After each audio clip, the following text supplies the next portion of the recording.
Life is messy, and so are projects. At least they're supposed to be. Things you plan out rarely go exactly as planned, ever. This is especially true when you're dealing with a project. This is something that people deal with on a regular basis in their actual jobs.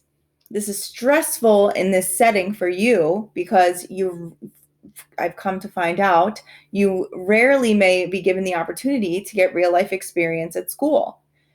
It's stressful in real life because oftentimes completing projects effectively in a timely manner and not screwing it up too badly in the process is just the only way companies can actually make money. That's the whole point.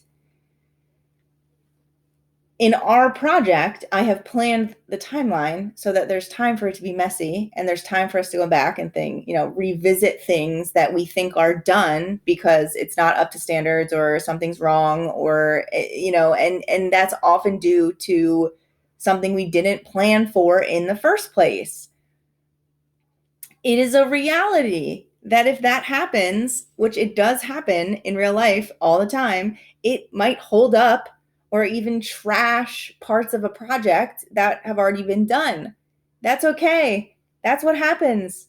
So if you have a good project manager, of course, they're going to try to plan for everything. And if X happens, I'm going to do this as my contingency plan. If Y happens, I'm going to do this. We're going to change this aspect of the project. If this part doesn't go well, we're ready to go. We've planned it out.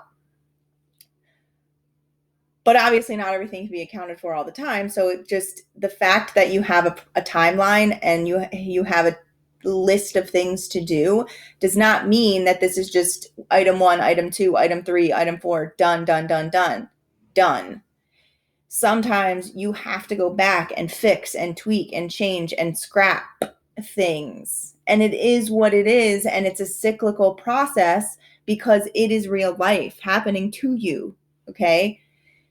So I'm asking you to work hard and be mindful and don't work so hard in the wrong direction, though, because you're afraid to ask questions or you're afraid to ask for help or you just want to check the boxes and you just want to get it done.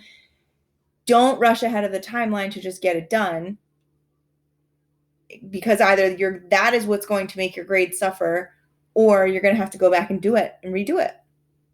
So you need to account for the fact that you might have messed something up, which is okay. But I'm giving us extra time built in, not so people can rush ahead and do the next thing, but so that we can do something, pause, check it, see where we're at, go back if needed. And if we don't have to go back if needed, cool, great, fine, then just move along after that. But it's okay for this to be frustrating and messy and whatever, because that I swear to you, I promise you, that is just what life is. Especially if you are involved in some type of career that requires planning or executing or anything, oftentimes. So thank you for listening. And I really honestly want everyone to have an excellent weekend. And I shall see you next week.